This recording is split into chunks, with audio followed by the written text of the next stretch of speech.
대강절 세 번째 주일인 오늘 이 예배해 주신 하나님의 말씀, 구약성경 시편 41편 1절부터 13절까지의 말씀입니다. 구약 832쪽입니다.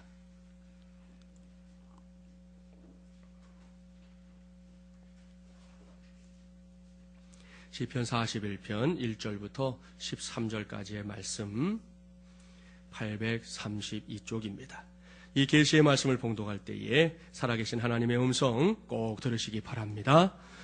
가난한 자를 보살피는 자에게 복이 있으며 재앙의 날에 여호와께서 그를 건지시리로다. 여호와께서 그를 지키사 살게 하시리니 그가 이 세상에서 복을 받을 것이라. 주여, 그를 그 원수들의 뜻에 맡기지 마소서. 여호와께서 그를 병상에서 붙드시고 그가 누워있을 때마다 그의 병을 고쳐주시나이다. 내가 말하기를 여호와여 내게 은혜를 베푸소서. 내가 주께 범죄하였사오니 나를 고치소서 하였나이다. 나의 원수가 내게 대하여 악담하기를 그가 어느 때에나 죽고 그의 이름이 언제나 없어질까 하며 나를 보러 와서는 거짓을 말하고 그의 중심에 악을 쌓았다가 나가서는 이를 널리 선포하오며 나를 미워하는 자가 다 하나같이 내게 대하여 수군거리고 나를 해하려고 꾀하며 이르기를 악한 병이 그에게 들었으니 이제 그가 눕고 다시 일어나지 못하리라 하오며 내가 신뢰하여 내 떡을 나눠 먹던 나의 가까운 친구도 나를 대적하여 그의 발꿈치를 들었나이다. 그러하오나 주 여호와여 내게 은혜를 베푸시고 나를 일으키사 내가 그들에게 보응하게 하소서.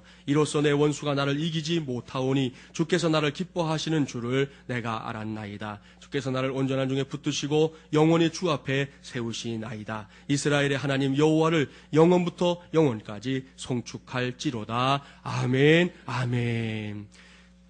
서로 축복하겠습니다. 하나님 나라 운동을 위한 마중물이 됩시다. 당신의 하나님은 임마누엘의 하나님이십니다. 참 좋으시겠습니다. 할렐루야. 제일 좋아하는 게 찬양되네요. 보니까 이게 그거죠. 끝났다. 그런 마음으로 좋아하는 것 같아요. 오늘은 대강절 세 번째 주일입니다. 오늘도 저는 하나님 나라 운동을 위한 마중물이 되자라는 큰 주제하에 하나님의 말씀을 전하려고 합니다. 오늘은 여호와 라파 하나님을 만나는 대강절이 되게 하소서라는 제목으로 하나님의 말씀을 전하도록 하겠습니다. 이미 2주에 걸쳐서 말씀을 드렸지요. 지금 우리 교회가 지키고 있는 대강절은 예수 그리스도의 초림, 처음 오심을 기억하고 그 구원의 은총을 되새기는 은혜의 절기라고 말입니다. 그래요. 그렇게 그 누구도 주목하지 않을 아기 예수님의 모습으로 이 세상에 오신 주님께서 이 세상에 오셔서 행하신 일 가운데 으뜸, 가장 최우선의 일이 무엇인지 아시지요? 그것은 바로 인류를 구원하신 것입니다. 좁혀서 말하면 저와 여러분을 구원하신 것입니다. 그런데요, 이 구원의 역사는 그냥 말로만 이루어진 것이 아닙니다. 오늘날 교회를 상징하는 이 십자가, 바로 그 십자가 사건을 통해서 인류를 구원하는 대역사가 이루어졌다는 것을 여러분 모두가 알고 있을 것입니다. 그렇습니다. 십자가는 온 인류가 하나님 앞에서 죄를 범한 것에 대해 형벌을 받아야 할 형틀이었습니다. 따라서 그 형틀에는 죄인된 우리 인생들이 못 박혀 죽어야 하는 것이지요. 그런데 이 일을 우리 대신 감당하신 분이 예수님이십니다. 그렇다면 예수님께서 어떻게 그 십자가를 짊어지셨는지 아십니까? 그 십자가를 통해 이루어진 일들이 도대체 무엇인지 알고 있으신가요?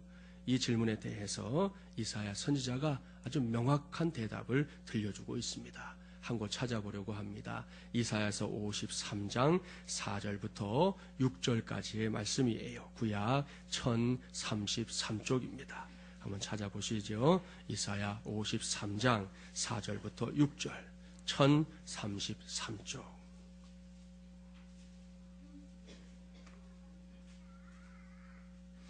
우리 한 목소리로 봉독해 보려고 합니다. 4절부터 6절 우리 주님을 마음에 떠올리면서 함께 봉독해 보면 좋겠습니다. 그는 실로 우리의 질고를 지고 우리의 슬픔을 당하였거늘 우리는 생각하기를 그는 징벌을 받아 하나님께 맞으며 고난을 당한다 하였노라. 그가 찔림은 우리의 허물 때문이요 그가 상함은 우리의 죄악 때문이라. 그가 징계를 받음으로 우리는 평화를 누리고 그가 채찍에 맞음으로 우리는 나음을 받았도다. 우리는 다 양 같아서 그릇 행하여 각기 제 길로 갔거늘 여호와께서는 우리 모두의 죄악을 그에게 담당시키셨도다. 아멘. 사랑하는 마중물예랑 가족 여러분, 잘 들으십시오. 잘 보십시오. 여기에 우리 예수님께서 겪으셨던 십자가 사건에 관한 예언의 말씀이 있습니다. 예수님은 창에 찔리셨습니다.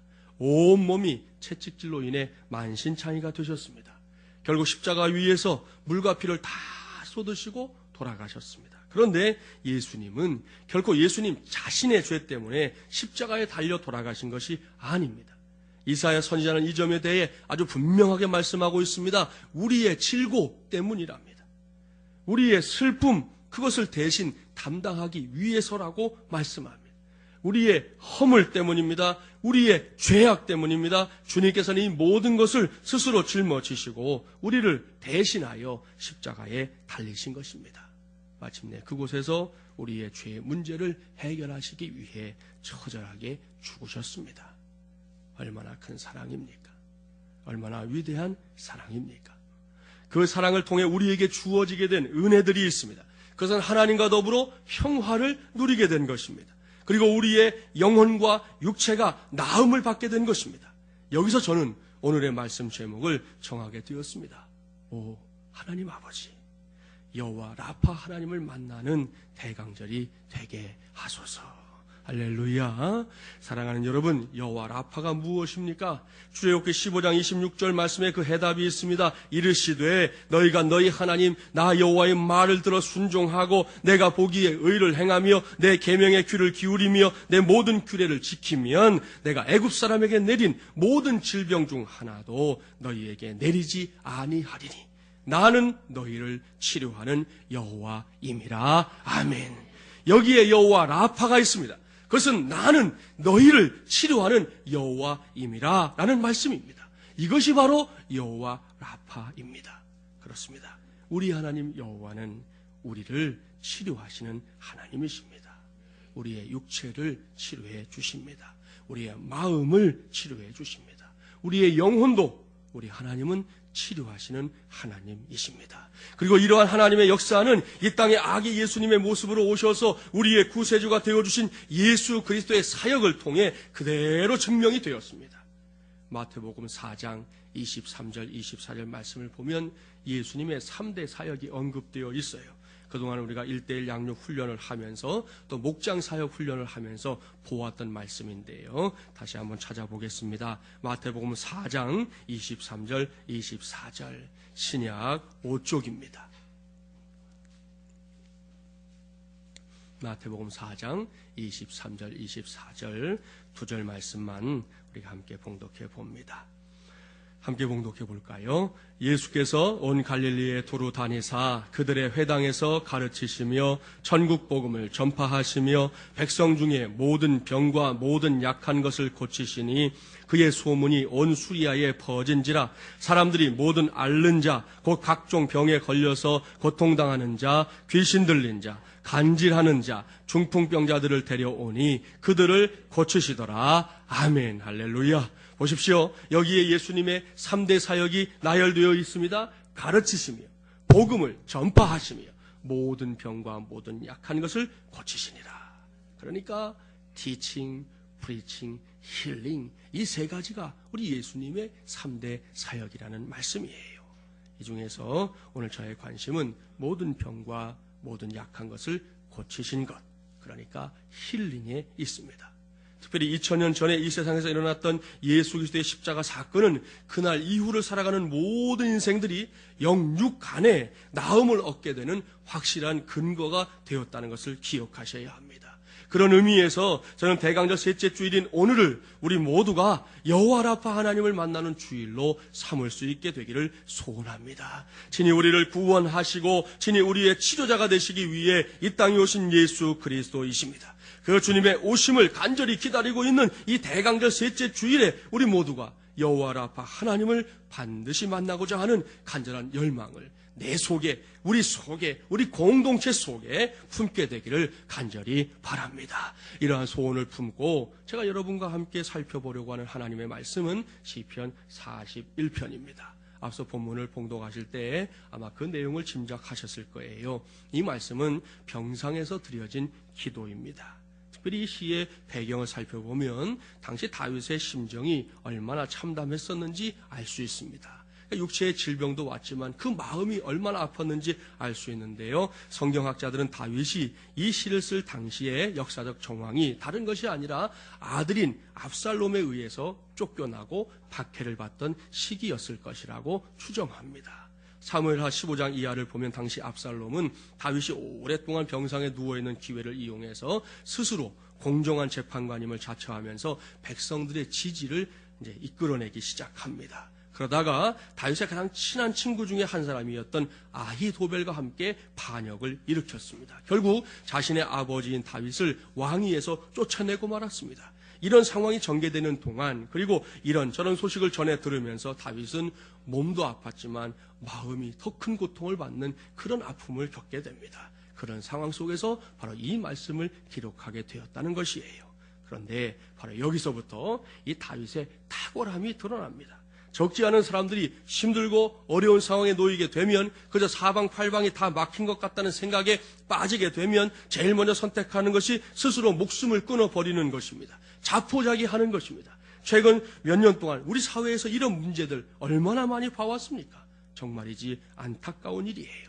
하지만 다윗은 분명히 달랐습니다. 지금 다윗은 분명히 불행한 처지에 놓여 있어요. 누가 봐도 혀를 찰 수밖에 없는 일이 벌어진 것입니다. 아니, 다른 대적이 쫓아낸 것도 아니고요. 아들에 의해서 쫓겨났으니 이게 기가 막힐 노릇 아니겠습니까? 그런데 그러한 불행 중에서도 매우 다행인 것은 다윗이 이렇게 참담하고 답답한 상황 속에서도 제일 먼저 하나님을 붙잡고 있었다는 사실입니다. 특별히 하나님 앞에서 믿음으로 살았던 지난 날들의 삶들을 하나님께서 기억해 주시기를 간절하게 구하고 있습니다. 우리 본문 1절 말씀, 다윗의 심정을 생각하면서 함께 봉독해 보겠습니다. 1절입니다. 가난한 자를 보살피는 자에게 복이 있으며 재앙의 날에 여호와께서 그를 건지시리로다. 아멘. 여기서 가난한 자에 해당하는 히브리어는 달이라고 하는 단어인데요. 이것은 시계추나 혹은 나무 가지들처럼 매달려 있거나 흔들리는 어떤 물건을 의미하는 단어예요. 이것이 이제 사람에게 적용될 때에는 연약한, 가냘픈 혹은 힘없는 그런 뜻이 되는 겁니다. 따라서 이 단어는 빈곤이나 질병으로 인해서 바싹 마르거나 도움받을 곳이 없는 사람, 그리고 열악한 환경에 처하여 반드시 이웃의 도움, 누군가의 도움이 필요한 사람을 가리키는 것입니다. 그렇다면 이것이 무슨 말씀이겠습니까? 이 말씀은 다윗이 평소에 이런 사람들에게 관심을 가졌다는 뜻이에요. 그렇습니다. 다윗은 한 나라의 왕이었지만 그저 내가 왕이다 하고 고개만 뻣뻣하게 세우는 그런 사람이 아니었습니다. 그는 누군가의 도움을 필요로 하는 사람이 있다면 그들을 위해서 힘이 되어주려고 노력했던 사람이었다는 것이죠. 그리고 지금 병상에 누워있는 상황 속에서 바로 그와 같은 일들을 하나님께서 좀 기억해 주시기를 소원하고 있는 것입니다. 왜입니까? 다윗은 그동안 경험을 통해 알았어요. 하나님께서 그런 사람들을 재앙의 날에 건져주시는 것을 많이 보아왔기 때문이었습니다. 그래서 자신에게도 그러한 은혜를 부어주시기를 구하고 있는 거예요. 훗날 히스기야 왕도 하나님께 비슷한 기도를 올려드렸던 적이 있었어요. 히스기야 왕이 한 번은 중병에 걸려 죽게 된 적이 있지 않았습니까? 그때 히스기야는 자신의 왕위를 이을 아들 하나가 없는 그런 형편이었습니다. 그런데 덜컥 죽음의 문턱에 다다르게 되었으니 얼마나 기가 막힙니까? 오죽하면 히스기야가 벽을 향해서 기도했다고 하지 않아요. 우리가 면벽 기도라고 하는 그 기도를 하나님 앞에 히스기야 올려드렸는데 그의 기도문에 이런 내용이 있어요. 여호와여 구하오니 내가 진실과 전심으로 주 앞에 행하며 주께서 보시기에 선하게 행한 것을 기억하옵소서. 그런 기도문이 있어요. 보십시오.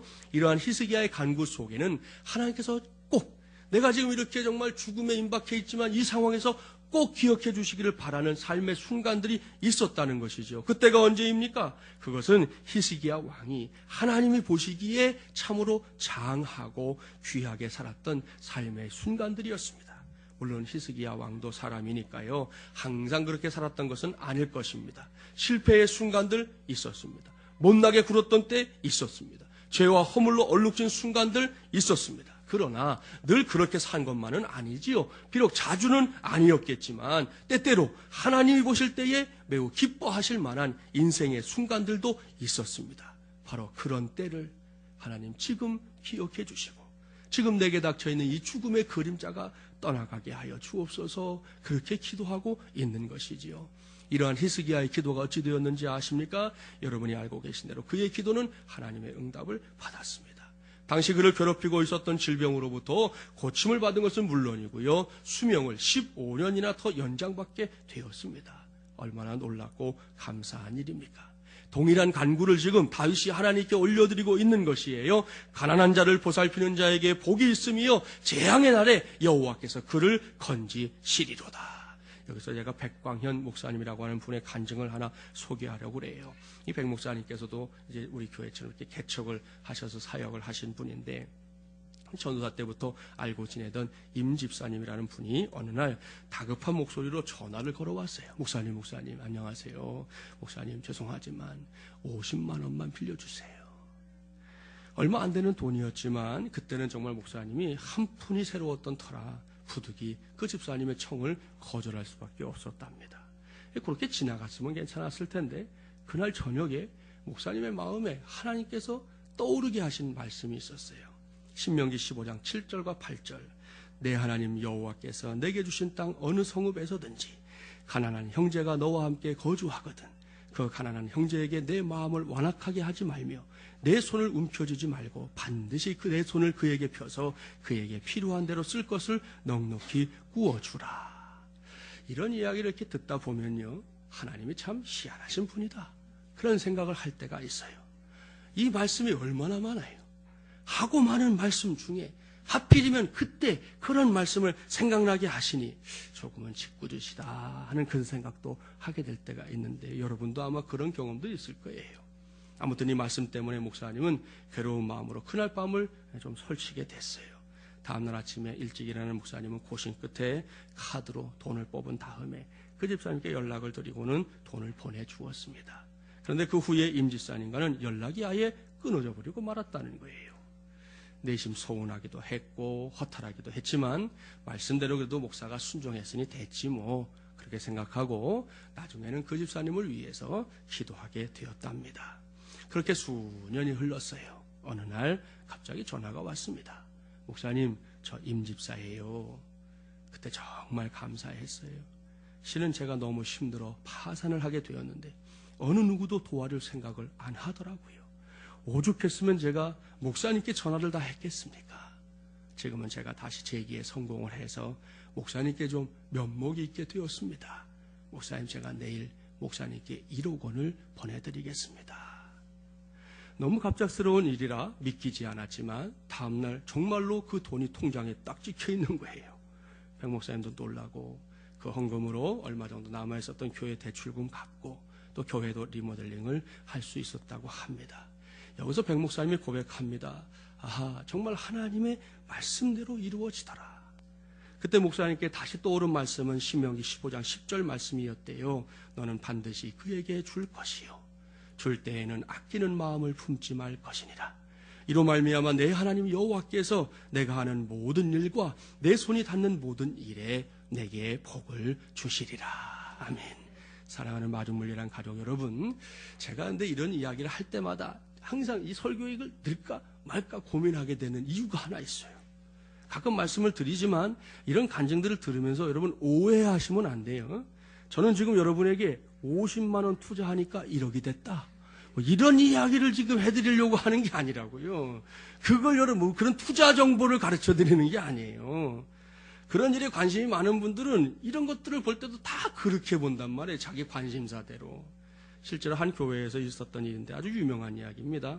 여전도 회장님 한 분이, 집사님이 부동산 투기에 관심이 많아가지고 하여튼 때마다 여기 뭐 좋은 물건이 있다는 보러 가고 저기 보러 가고 늘 그러는 거예요. 그러다가 이제 주일날이었는데 마침 그날이 여전도에 헌신 예배가 있는 날인데도 그날도 뭐 좋은 물건이 있다고 그래서 아파트를 보러 뭐 땅을 보러 여기저기 막 돌아다니다가 이제 간신히 시간 맞춰 헐레벌떡 교회로 왔어요. 그것까지는 잘했지요. 와가지고 이제 예배 인도를 해야 되니까 예배에 부름도 하고 계획기도까지 무사히 잘 마쳤는데 그 다음에 이렇게 말했다는 거잖아요. 이 시간에는 찬송가 209동을 부르겠습니다. 이게 기가 막힐 노릇이에요. 맨날 109동, 209동 이런 거 보러 다니니까 찬송가도 장이 아니라 동으로 보이는 거잖아요. 모든 성도들이 뒤로 넘어가고 말았잖아요. 그러니까 지금 제가 전하는 말씀을 이런 식으로 오해하시면 안 돼요. 제가 백 목사님의 간증을 여러분에게 전하는 이유는 우리 하나님께서 말씀하신 대로 역사하시는 분이시다. 그것을 여러분에게 가르쳐 드리려고 하는 거예요. 지금 내가 가지고 있는 것이 많든 적든 간에 나의 도움을 필요로 하는 사람들에게 기꺼이 내가 손을 내밀어 주면 바로 그것을 하나님께서 결코 잊지 않으신다는 말씀입니다. 결국 하나님은 다윗이 본문에서 기도했던 대로 응답하시고 역사하시는 하나님이시라는 사실을 알 수 있는 것입니다. 이제는 2011년을 마무리하고 다가오는 2012년을 향해 걸음을 떼려고 하는 저와 여러분에게 그와 같은 복과 은혜가 함께 하시기를 주님의 이름으로 축복합니다. 그러려면 평소에 잘 하셔야 돼요. 하나님께서 평소에 우리에게 갖게 하시는 마음들이 있을 겁니다. 그 마음을 놓치지 마십시오.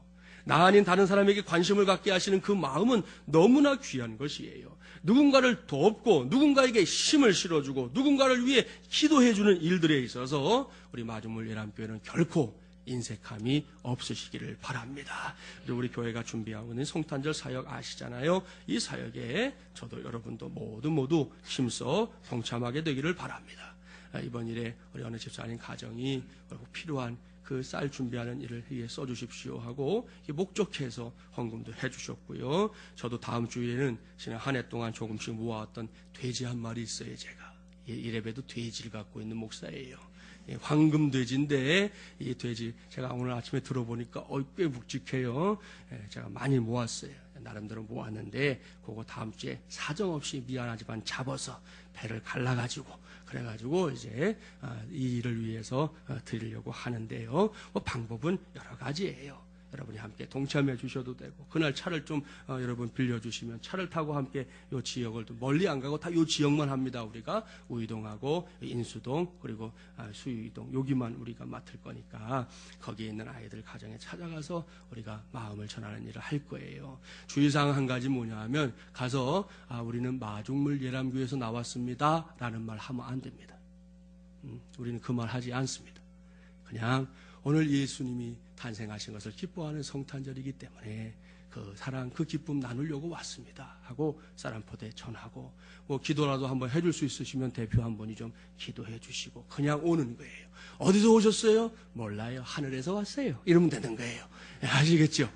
우리는 뭐 그런 거 밝히지 않는 거예요. 그냥 정말 우리가 그리스도의 사랑을 받은 게 있으니 그냥 나누려고 하는 것 뿐이란 말이에요.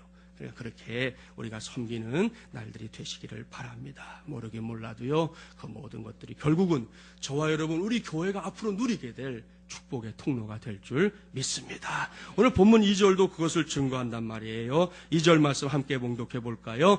여호와께서 그를 지키사 살게 하시리니 그가 이 세상에서 복을 받을 것이라. 주여 그를 그 원수들의 뜻에 맡기지 마소서. 아멘. 다윗은 여기서 더욱 적극적으로 가난한 자들을 보살피며 사는 사람들의 삶에 하나님께서 부어주시는 복을 설명하고 있습니다. 하나님께서 그러한 사람들의 인생을 지켜주시는 것은 물론이고요. 세상에서 살 동안 복도 받게 하실 것을 말씀하고 있습니다. 제가 신학생 시절에 지금 이제 소망교회 원로 목사님이 되신 곽선희 목사님께 설교학을 이제 한 2학기 배웠거든요. 근데 그때 이제 목사님 설교학 지도하면서 이러저러한 얘기를 많이 해주셨는데 그 중에 이제 떠오르는 이야기가 몇 가지가 늘 있어요. 그 중에 한 가지가 오늘 이 말씀과 관계가 있어서 말씀을 드립니다. 이 목사님이 소망교회 목회할 때 이분은 새벽 기도를 굉장히 좋아하시는 분이에요. 뭐 말씀하시는 거로 봐서는 자기가 하여튼 어려서부터 지금까지 새벽 기도는 특별한 일 아니고는 빠진 일이 없다. 늘 자신만만하게 말씀하시는 분인데 그렇게 목회하시던 그때 소망교회 앞에 그 새벽 시간에 목사님이 이제 기도하시고 교회를 떠나실 쯤 되면 어느 때부턴가 꼭 나타나는, 한 달에 한 번씩 꼭 나타나는 거린이 한 번 있었다는 거예요. 아무튼 이분은 한 달에 한 번 어김없이 뭐 적금 부러 다니는 것도 아닌데 반드시 나타나는 거예요. 그러니까 이제 목사님이 만나서 처음에는 뭐 사연도 듣고 이러다가 이제 그다음부터는 아무튼 만나기만 하면 목사님이 주머니를 꺼내가지고 당신 지갑에 있는 돈을 거의 다 이렇게 털어주다시피, 그날 갖고 계신 것은 다 주다시피 그렇게 하셨다는 거예요. 그 이유가 뭐냐 하면 벌건 대낮도 아니고 성도들도 일어나기 어려운 그 새벽에 구걸하러 오는 그 사람은 구걸할 자격이 있다는 거예요. 그렇게 사는 사람은 얼마든지 도와줄 이유가 있다는 거예요. 그래서 하여튼 새벽 시간에 오는 그 거린에게는 반드시 목사님이 이제 한 움큼씩 이제 돈을 주셨는데, 그럴 때마다 이분이 꼭 하는 말, 하여튼 한 번도 빼지 않고 이 말을 했다고 그래요. 목사님이 딱 주시면, 아이고 목사님 오늘 너무 무리하시는 거 아닙니까? 아니 누가 누굴 지금 염려해 주는 거예요 지금? 예? 목사님이 주면 감사히 받으면 되는데 아이고 오늘 너무 무리하시는 거 아니십니까? 꼭 그 얘기를 한다는 거예요. 그러고 나서 이제 목사님하고 이제 일이 끝나고 헤어질 때 그 다음 말도 반드시 이분이 만날 때마다 그 말을 꼭 했다는 거예요. 자리를 떠나면서 정중히 인사하며 말합니다. 목사님 오늘도 하나님의 복 많이 받으세요. 자기가 다 뜯어가면서 복은 하나님께 받으라고 그러는 거예요. 그 말을 꼭 하는데 이제 그 다음에 이제 이 목사님의 말씀이 중요해요. 이 광 목사님 하시는 말씀이 뭐냐 하면 그 복은 진짜 복이다. 그 사람이 빌어주는 그 복은 100%가 복이라는 거예요. 그 어떤 것도 섞이지 않은, 정말 감사하는 마음으로 하는 그 사람이 자기에게 빌어주는 그 복은 자기가 목회하면서 뭐 성도들이 빌어주는 복과도 비교할 수 없을 만큼 가장 확실한 복, 100%의 복이라서 그 말을 듣고 집으로 돌아올 때는 주머니 다 털렸는데도 그렇게 기분이 좋았다는 거예요. 여러분 오늘의 말씀이 증거하고 있는 그대로입니다. 가난한 사람들을 섬기고 돕다 보면 그 사람들도 가만히 있지 않아요. 그들도 우리를 위해 복을 빌어줄 것입니다. 모르긴 몰라도 우리가 이번 성탄절에 가서 쌀도 전하고 또 시설에 다녀오고, 여기 나요 아카데미는 아무튼 그 목사님이 애쓰고 계시다는데 우리가 조금이라도 이렇게 힘을 실어드리면 여러분 그분들이 우리를 향해서 모른 척 하겠어요? 적어도 우리가 돌아 나올 때 저분들에게 하나님이 복 주시기를, 저분들에게도 하나님의 은혜가 임하기를, 자기들이 뭔가 주진 못해도 우리를 위해 복을 빌어줄 거 아니겠습니까? 그 복이 우리가 누릴 복이 될 줄 믿습니다. 다시 본문으로 돌아가 볼까요? 비록 병으로 인해 쇠약해진 몸이지만 다윗은 지금까지 살아왔던 삶을 하나하나 반추하면서 하나님께 간절히 기도하고 있었습니다. 그리고 마침내 하나님께서 병상에서 간구했던 이 다윗의 기도에 응답해 주시는 놀라운 역사가 일어났어요. 본문 3절 말씀 함께 봉독합니다. 3절입니다. 여호와께서 그를 병상에서 붙드시고 그가 누워있을 때마다 그의 병을 고쳐 주시나이다. 아멘. 전능하신 하나님, 창조주 하나님, 위대하신 하나님께서 다윗에게 역사하셨습니다. 하나님께서 쇠약한 병상에 누워있는 다윗을 그 병상에서 강하게 붙잡아 주셨습니다. 어디 그뿐입니까? 마침내 다윗의 모든 병을 다 고쳐주셨습니다. 얼마나 감격스럽고 얼마나 행복한 일입니까? 여러분이 아시는 대로 사람은 질병으로부터 결코 자유로울 수 없는 연약한 존재예요. 그렇기 때문에 그 병에서 고침을 받는다는 것은 사람에게 있어서 큰 기쁨이고 감격일 수밖에 없는 것입니다. 여러분도 그렇겠지만 제게도 작은 경험이 있어요. 여러분이 알고 있는 대로 우리 교회를 개척하고 나서 당장 제게 고민거리는 우리가 점심 식사를 어떻게 해야 이걸 잘 할 수 있을까 하는 거였거든요. 이 식당 문제로 고심하다가 인터넷을 막 뒤진 거예요. 뭐가 좋은 게 있을까? 그러다가 몽골 텐트란 놈을 딱 발견했네요. 그래가지고 이제 그것을 주문을 해가지고 이제 저하고 우리 집사님 한 분, 청년 한 사람 셋이서 이제 그걸 쳤어요. 처음 칠 때는 이게 처음 치니까 설명서도 따로 없고 알아서 치라는 건데 줄 하나 거는 게 하나 있었는데 아이고 이놈이 안 걸리는 거예요. 이만큼 하면 될 것 같은데 안 되는 거예요. 얼마나 애를 쓰다가 하여튼 그래도 머리는 쓰라고 있어가지고 하여튼 머리를 써서 잘 걸었네요. 그렇게 해가지고 다 단도를 하고 나니까 이게 또 바람에 날아갈지 모른다고 그 집사님이 얼마나 수고를 하셨는지 하나하나 이 철근으로 다 묶는 수고를 해주셨다고요. 그렇게 하고 우리가 창립 예배를 드린 거예요. 그래서 저거 위에 올라가서 하늘정원의 식사를 맛있게 했지 않습니까? 그렇게 쓰면 될 줄 알았죠. 요 앞에 종중사무실 회장님이 치라. 당장 치라. 그러시는 거예요. 그러니 뭐, 새 들어있는 사람이 어떻게 하겠어요? 뭐, 주인이 하라면 해야지. 그래서 할 수 없이 쳐야 됐는데, 그 집사님이 너무 수고하신 걸 이렇게 치려니까 미안하잖아요. 그래서 연락도 못 드리고, 그냥 청년한 친구 불러갖고 둘이서 저걸 생우르지 한번 치워봤네요. 치울 때는 괜찮았는데, 그날 오후에 갑자기 로버트가 돼버렸어요. 허리가 안 움직이는 거예요. 이게 이제 앉고 일어서는 것도 그렇고 뭐 돌리는 것도 그렇고 이게 마음대로 안 되는 거예요. 할 수 없이 뭐 바스도 발라보고 부처도 보고 부항도 떠보고 약도 먹어보고 별일을 다 해도 이게 신통치가 않은 거죠. 며칠 동안 그렇게 가는데 주일이 다가오잖아요. 그 방법이 없잖아요. 목사가 하나님께 기도하는 거죠. 하나님 이거 이렇게 해서 주일날 제가 이렇게 로봇이 되면 우리 성도들이 또 얼마나 부담이 되겠어요. 그러니까 이번 주에 꼭 나와서 주일을 맞아야 되는데 하나님 도와주세요 기도했는데 그래도 하나님께서 그 주간에 낫게 해주셔서 그 다음 주일도 은혜롭게 지낼 수가 있었습니다. 사랑하는 마중물이란 가족 여러분, 이렇게 우리가 작은 질병 하나만으로도 꼼짝 못하는 게 우리 인생이에요. 요즘 감기 걸린 분들이 많은데 감기 하나 걸려도 꼼짝 못하시잖아요. 여러분에게도 그런 경험이 얼마든지 있을 겁니다. 그러니 다윗이 쇠약한 병상에서 죽을 뻔했던 그 병상에서 고침을 받았을 때 얼마나 감격스러웠겠습니까? 그런데요, 세상에는 이렇게 남이 겪고 있는 불행이나 고난을 보면서 그것으로 말거리를 삼거나 그런 상황들을 고소하게 여기는 아주 고약한 무리들이 꼭 있어요. 어쩜 그렇게 꼭 있을까? 없어도 될 것 같은데 꼭 있어요. 어디를 가나 그런 사람들이 있는 걸 보면서 참 희한하다. 이런 건 없어도 되는데 그런 생각을 하게 될 때가 있거든요. 아무튼 여러분, 그것은 지금 우리 시대만이 아니라 다윗의 시대에도 있었더라고요. 오늘 본문 5절부터 9절까지 말씀을 보면 다윗이 병상에 누워있는 동안 얼마나 많은 악담들이, 얼마나 많은 저주들이 다윗을 향하고 있었는지 볼 수 있어요.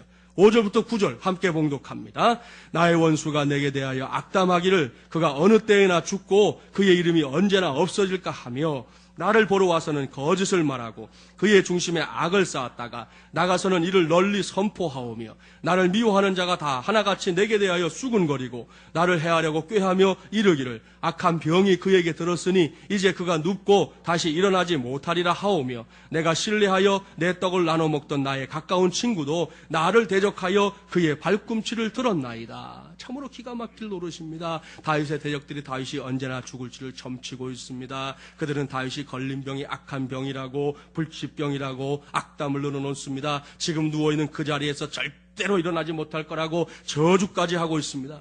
그동안 다윗에게 친구가 되어줬던 사람들마저도 아까 말씀드린 아히도벨은 정말 절친이었습니다. 절친. 그런데도 다윗을 나몰라라 하고 반역에 동참합니다. 그러니 이런 상황에서 만일 하나님마저 나몰라라 하신다면 다윗은 과연 누구를 의지할 수 있겠습니까? 감사한 것은 하나님께서 다윗을 나몰라라 하지 않았다는 것이지요. 도리어 다윗의 기도에 아주 적극적으로 응답해 주셨습니다. 본문 10절부터 12절까지의 말씀이 그 응답의 고백이에요. 10절부터 12절 함께 봉독합니다. 그러하오나 주 여호와여 내게 은혜를 베푸시고 나를 일으키사 내가 그들에게 보응하게 하소서. 이로써 내 원수가 나를 이기지 못하오니 주께서 나를 기뻐하시는 주를 내가 알았나이다. 주께서 나를 온전한 중에 붙드시고 영원히 주 앞에 세우시나이다. 아멘. 할렐루야. 이 말씀을 잘 보십시오. 다윗이 병상에서 죽을 각오로 힘쓰고 있는 것은 바로 기도였습니다. 그 기도를 통해 하나님 앞에서 치유의 은혜를 받고자 한 것이지요. 이런 일들은 오늘날에도 여전히 일어나는 일입니다. 제가 부목사 시절에 모셨던 인천 주안장로교회 나겸일 목사님이 바로 그런 은혜를 체험하신 분이신데요. 어느덧 올해가 은퇴하시는 해더라고요. 목사님께서 세월이 벌써 그렇게 됐나 그런 생각을 했는데 나 목사님께서 부임하시던 당시에 200여 명이었던 주안교회가 이제 재적 인원 2,000명을 넘어서며 크게 성장하고 있을 때였습니다. 40일 금식기도와 특별 새벽기도를 통해 부흥의 부흥을 거듭하던 중에 나 목사님이 쓰러졌어요. 연대 세브란스 병원에서 간암 말기라는 사형 선고와 다를 바 없는 진단을 받게 되었습니다. 앞으로 3일을 못 넘긴다는 사형 선고를 확정받은 날은 토요일이었습니다. 의사 선생님이 아무래도 오늘 30분을 넘기지 못할 거다 말해 주었습니다. 간호사는 신천을 가지고 와서 사모님께 내밀면서 돌아가시면 덮어주세요 라고까지 말했습니다. 그때 목사님은 두 딸이 눈물겹도록 보고 싶었고 두 딸을 생각하는 것만으로도 가슴이 견딜 수 없이 쓰리고 아팠습니다. 드디어 두 딸이 병실 안으로 들어오는 순간 그분의 수기에 나오는데 병실이 환히 환하게 밝아지는 것처럼 보이더랍니다. 아이들이 눈물을 흘리며 외칩니다. 아빠 죽으면 안 돼. 아빠가 죽으면 우리는 못 살아. 아빠 꼭 살아야 돼. 옆에서 지켜보던 사모님, 그냥 흐느끼는 게 전부지요. 그렇게 아이들이 돌아가고 난 뒤에 목사님의 몸에서는 열이 막 오르고 열꽃이 피기 시작했습니다. 이것이 마지막으로 죽기 전에 일어나는 현상일 것이라 생각했는데 그 토요일 밤에 목사님은 죽지 않았습니다. 주일을 맞이했어요. 주일 오전 일찍 장로님 한 분이 전화를 하셨습니다. 사모님, 목사님은 어떻게 되셨습니까? 아직 안 돌아가셨습니다. 참 기가 막힐 대화예요, 이게. 네, 잘 알겠습니다. 그때 교회에서 매 예배 시간마다 목사님을 위해 기도하고 있었는데 이제 목사님 상태가 어떤지 그것을 알아보기 위해서 걸었던 전화였습니다. 이날 아직 목사님께서 돌아가지 않으셨다는 광고가 나가니까 예배 후에 1000명 이상이 모여서 함께 기도를 했다고 합니다. 저녁 예배 때에도 많은 성도들이 모여서 본당은 물론이고 각 부속실까지 가득 차서 예배를 드리고 기도하는 일이 이어졌습니다. 누가 나서서 기도회를 인도한 것도 아닌데 그렇게 시작한 기도가 다음 날인 월요일 일부 새벽 기도 시간인 4시 30분까지 이어졌습니다. 같은 시간에 목사님 병실에서 치료를 위해 이 말씀을 붙잡고 기도했다고 그래요. 우리 연약한 것을 친히 담당하시고 병을 짊어지셨도다. 마태복음 8장 17절.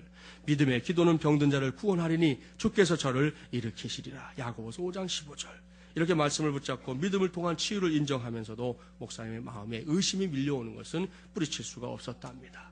간암은 못 고치는 병인데 더 이상 손 쓸 수가 없다는데 종합병원 3곳, 당시에 세광병원, 성모병원, 세브란스 3곳에서 모두 사형 선고를 내렸는데 목사님은 이런 의심이 일어날 때마다 치유의 말씀을 묵상하며 하나님께서 치유해 주심을 믿고 계속해서 감사하며 기도했습니다. 그러나 그 주일 저녁이 되니 맥박이 점점 약해지며 다리가 차게 식어지는 것 같았습니다.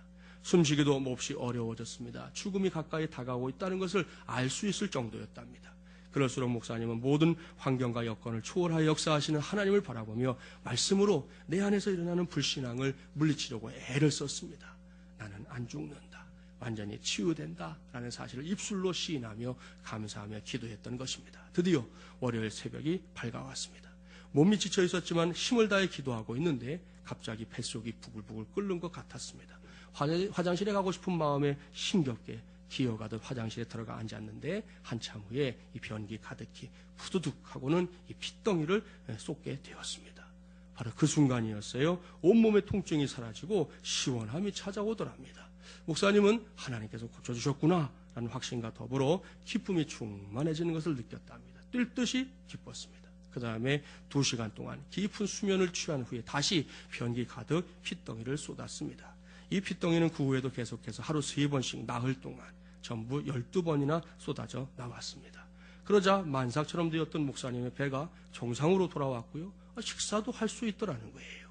일어나 앉을 만큼 원기도 회복되었습니다. 모두들 깜짝 놀랐습니다. 의사들 깜짝 놀라셨지요. 검진 결과 더 놀라운 것은 암세포가 온데간데 없어졌다는 거지요. 기적이 일어나는 것입니다. 오죽하면 이 주치의셨던 의사 선생님이 내가 30년 동안 의사생활을 했지만 이런 일은 본 적이 없습니다. 이 모든 것이 하나님의 은혜요 능력이요 기적입니다 라고 말하시더라는 거예요. 할렐루야. 사랑하는 마중물려란 가족 여러분, 이처럼 기도는 기적을 만듭니다. 더욱이 하나님의 사람들이 모여서 합심하여 올려드리는 기도는 기적의 시간을 단축시키는 길인 줄 믿습니다. 여기서 우리는 말씀을 떠올려야 합니다. 출애굽기 15장 26절 나는 너희를 치료하는 여호와임이라. 아멘. 그렇습니다. 우리 하나님은 여호와 라파 하나님이십니다. 기도하는 종들을 치료하시는 하나님이십니다. 그들의 육신을 치료하십니다. 그들의 마음을 치료하십니다. 그들의 영혼을 치료하십니다. 역대하 7장 14절 말씀을 보니까 심지어 우리가 살고 있는 이 땅도 치유하시는 이가 하나님이시라고 말씀하고 있습니다. 그 하나님께서 아기 예수님의 모습으로 이 땅에 오신 것을 기억하고 그 은혜가 나를 향한 은혜, 우리를 향한 은혜가 되기를 사모하고 구하는 때가 바로 이 지금 대강절 절기인 것입니다. 그렇기 때문에 이 대강절 절기 그 이름처럼 대강대강 살지 말라고 그러셨잖아요. 예? 대강절 절기는 대강대강 살라는 게 아니에요. 이 절기에 우리가 외쳐야 할 것이 있어요. 주여 여호와 라파 하나님을 만나는 대강절이 되게 하소서. 아멘. 사랑하는 마중물이란 가족 여러분, 지금 우리 안에는 이러한 외침이 필요한 우리의 가족들이 있습니다. 육체적인 질병들로 고생하는 분들이 있잖아요. 암 수술을 받고 나서 회복의 시기를 갖고 있는 분들이 있는가 하면 노환으로 혹은 부인과 계통의 질병으로, 성인병으로, 관절계통의 질병으로 투병하고 있는 분들이 있습니다. 이런 분들을 생각하면서 우리 모두가 믿음으로 외쳐야 합니다. 주여, 이 모든 분들이 여호와 라파 하나님을 만나는 대강절이 되게 하소서. 그 밖에도 마음과 영혼의 아픔 때문에 허덕이는 이들이 있습니다. 겉은 그런 것 같지 않은데 속이 멍드는 사람들이 있잖아요. 겉은 멀쩡한 것 같은데 그 영혼이 아파하는 사람들이 있잖아요. 그 고통스러워하는 그 모습들을 우리는 알지 못하지만 분명히 우리 안에 있지 않습니까? 당장 어려워져가는 경제 현실 때문에 삶의 자리가 뒤틀려버린 가족들도 있어요. 우리가 살고 있는 이 나라가 지금 사방에서 어려움을 겪는 처지에 놓여 있습니다. 이 모든 것들을 놓고 우리의 마음과 영혼은 물론이고 이 땅을 고쳐주실 수 있는 하나님께 우리 모두는 외쳐야 합니다. 주여, 마음과 영혼이 상한 이들이, 이 나라와 이 민족이 여호와 라파 하나님을 만나는 대강절이 되게 하소서. 성탄절 즈음이 되면 흥청망청 노느라 정신없는 세상이지만 그래도 우리는 그렇게 기도해야 된단 말입니다. 이 세상은 어때하든 간에 우리는 기도할 수 있어야 하는 것이에요. 그래서 다윗이 만났던 여호와 라파 하나님, 저와 여러분 우리 모두가 만나고 그리고 이 땅이 그 주님을 만나서 치유받는 놀라운 역사가 있게 되기를 바랍니다. 이를 위해서 기도해 주세요. 정말 이 땅에서 우리의 기도가 필요한 때입니다. 어디에 계시든 교회에 와서든 여러분의 가정에서든 사업장에서든 직장에서든 어디에서든 하나님께 기도하세요. 이 대강절 절기에 이 땅에 오실 예수 그리스도가 우리의 치유자가 되어주시기를, 여호와 라파의 능력이 우리의 삶 전반에 걸쳐서 나타나게 되기를 구하셔서 응답받고 그 응답의 기쁨으로 승리하는 하나님의 종들이 되시기를 주님의 이름으로 간절히 축원합니다. 기도하겠습니다. 하나님 아버지 감사합니다. 어느덧 대강절 세 번째 주일이 되었습니다. 오늘도 우리 교회는 하나님 나라 운동을 위한 마중물이 되고자 몸부림을 치고 있습니다. 하나님, 오늘 우리에게 주신 이 말씀 우리가 붙잡습니다. 이 대강절 절기 여호와 라파 하나님을 꼭 만나는 하나님의 종들이 되게 하여 주시옵소서. 우리 예수님이 땅에 오셔서 하나님의 말씀을 가르치시고 천국 복음을 전파하시고 모든 병과 모든 약한 것을 고쳐주셨다고 성경이 말씀합니다. 하나님 아버지, 우리의 몸도 마음도 영혼도 치유하여 주시옵시고, 우리 성도들 가운데 연약한 질병으로 허덕이는 이들이 있습니까? 여호와 라파 하나님 찾아가셔서 어루만져 주시옵시고 강건의 복을 누리는 종들로 세워지게 하여 주옵소서.